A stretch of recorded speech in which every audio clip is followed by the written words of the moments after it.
ایک حدیث میں آیا ہے کہ جو شخص نماز کا اہتمام کرتا ہے حق تعالی شانہ 5 طرح سے اس کا اکرام و اعزاز فرماتے ہیں. اللہ تعالیٰ نے اس کے لیے 5 انعام رکھے ہیں اس شخص کے لیے جو کیا کرتا ہے, نماز کی پابندی کرتا ہے. ان میں سے سب سے پہلا جو انعام اللہ تعالیٰ نے رکھا وہ یہ ہے کہ اس سے رزق کی تنگی کو ہٹا دیا جاتا ہے, اس پر سے رزق کی تنگی کو دور کر دیا جاتا ہے. کتنا بڑا اللہ تعالیٰ نے اس کے اوپر انعام رکھا ہے کہ جو شخص کیا کرتا ہے, نماز کی کیا کرتا ہے, پابندی کرتا ہے. آج ہم خود دیکھتے ہیں کہ کتنے لوگ پریشان حال ہیں, کس کے لیے, رزق کے لیے. اور رزق کو تلاش وہ دنیا کے اندر جب ہم کر رہے ہوتے ہیں تو ہم اسی نماز کو چھوڑ کر دنیا کے اندر رزق کو تلاش کر رہے ہوتے ہیں. الحتیٰ کہ اللہ تعالیٰ نے کیا فرمایا کہ اس جو شخص نماز کا اہتمام کرتا ہے اس سے رزق کی تنگی کو کیا کر دیا جاتا ہے, ہٹا دیا جاتا ہے. اور اللہ تعالیٰ نے اس کے اوپر جو دوسرا انعام رکھا ہے عذاب قبر اس سے ہٹا دیا جاتا ہے. کتنا بڑا اللہ تعالیٰ کا انعام ہے, کتنا بڑا اللہ تعالیٰ نے اس کے اوپر کیا رکھا ہے, انعام رکھا ہے کہ جو شخص نماز کا اہتمام کرتا ہے اللہ تعالیٰ اس سے عذاب قبر کو کیا کر دیتے ہیں, ہٹا دیتے ہیں. اور اللہ تعالیٰ نے جو تیسرا انعام رکھا ہے وہ یہ ہے کہ قیامت کو اس کے انعام اعمال دائیں ہاتھ میں دیے جائیں گے.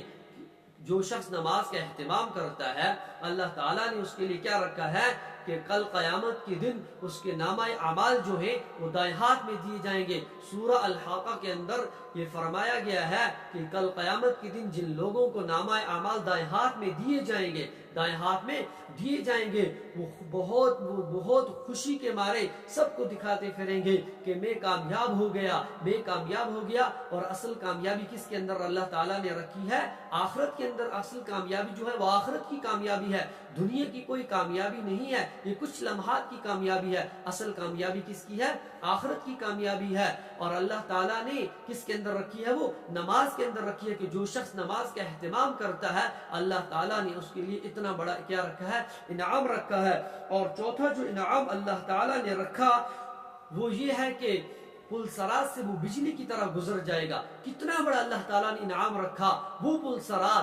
پل سرات جو بال سے بھی باریک ہے اور جس کا سفر کتنا 1500 سال ہے, یعنی 500 سال چلنے میں, 500 سال آگے چلنے میں اور پھر 500 سال نیچے اترنے میں, تو 1500 سال کی جو مسافت ہے وہ اللہ تعالیٰ اس کو بجلی کی طرح پار کروا دیں گے. کتنا بڑا اللہ تعالیٰ نے اس شخص کے لیے کیا رکھا ہے, انعام رکھا ہے کہ جو شخص کیا کرتا ہے, نماز کا اہتمام کرتا ہے. اللہ تعالیٰ ہمیں نماز کا اہتمام کرنے کی توفیق نصیب فرمائے. اور اللہ تعالیٰ نے اس شخص کے لیے جو 5واں انعام رکھا ہے, 5واں انعام یہ ہے کہ حساب سے محفوظ رہے گا. کس سے محفوظ رہے گا, حساب سے. خود سوچئے, اگر مجھے ہی کوئی پوچھ لے کہ آج سے 10 دن پہلے کا آپ حساب دیجئے کہ آپ نے کیا کیا کام کیا ہے, کیا کیا اچھے کام کیے ہیں, کیا کیا برے کام کیے ہیں, حساب دیجئے, تو میں کیا 10 دن کا حساب نہیں دے سکتا ہوں, پھر تو پوری زندگی کا حساب کل اپنے رب کے سامنے کیسے دوں گا. اس حساب کو اللہ تعالیٰ نے معاف فرما, یعنی حساب سے محفوظ رہے گا, اس سے حساب نہیں لیا جائے گا.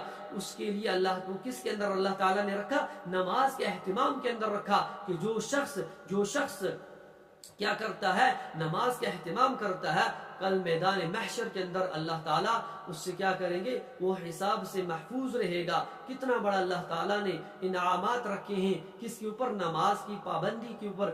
آج ہم اسی نماز کو کیا کرتے ہیں, ترک کر دیتے ہیں, آج ہم اسی نماز کو چھوڑ دیتے ہیں. اللہ تعالیٰ ہمیں نماز پڑھنے کی توفیق نصیب فرمائے.